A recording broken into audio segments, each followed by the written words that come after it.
Alors, il y avait une émission ce matin sur France Culture avec Philosophie sur le darwinisme.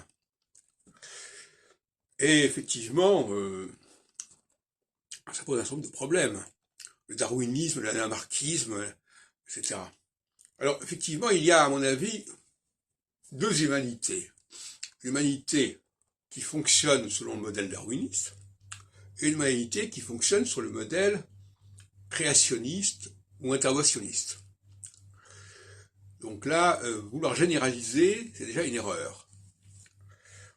Alors l'humanité qui travaille sur le modèle interventionniste, sont les juifs.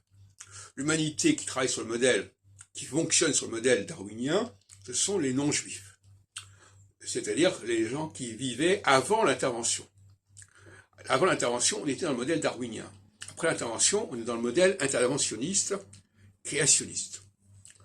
Donc déjà, vouloir généraliser. Alors il faudrait évidemment arriver à montrer les différences au niveau de l'ADN, etc. Ça viendra peut-être un jour, j'en sais rien. Bon.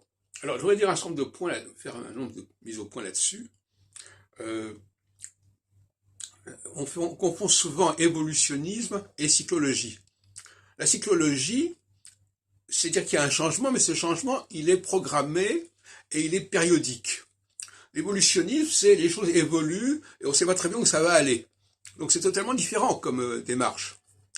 Et on veut souvent nous faire croire les choses. Alors évidemment, dès qu'il y a un changement, on dit voilà, il y a une évolution. Non, ce sont des changements structurels et non pas des changements conjoncturels. Donc il y a toujours une guerre idéologique. Chacun essaye d'utiliser des arguments dans un sens ou dans l'autre. Tout changement n'est pas de l'ordre de l'évolution. Si un changement, par exemple les changements de saison, ce n'est pas une évolution. C'est quelque chose qui est périodique, c'est quelque chose qui est cyclologique.